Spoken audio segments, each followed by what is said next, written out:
Member সাহেব, আপনি যাই বলেন আর এই বুড়া মহিলা যাই বলুন, আমি আর তারে খাওয়াইতে পারবো না। পারবো না মানে পারবো না। পারবো না তুমি এই কথাটা কইলে বলা।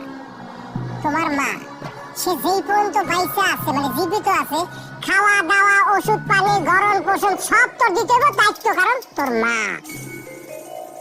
আমি আর দায়িত্ব নিতে পারবো না, অনেক দায়িত্ব নিচ্ছি। আমিও তো একটা মানুষ, এই যক্ষা আমি আর টানতে পারবো না। না পাই আপনার কাছে বিচার দিচ্ছি।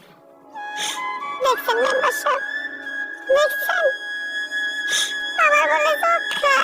সত্যি কথাই কইছি, আমার যক্ষা আছে। সারা দিন কুকুর কুকুর কুকুর করে আসতেই থাকে। এই রাতে হয় না, ওই রাতে হয় না, এমনি হয় না, অমনি হয় না। আমি একটা মানুষ কতদিন দেখি, ওনারা দেখুন না, সংসার দেখুন, মরার রোগ ভালো হয় না।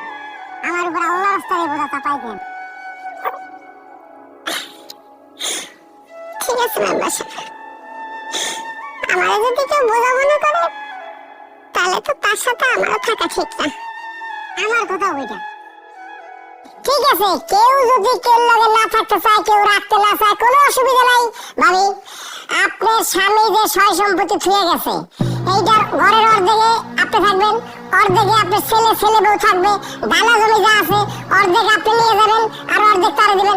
আপনি এটা বেচেন, খাওয়া দেন, কাউরে দেন, এটা আপনি একান্তই ব্যক্তিগত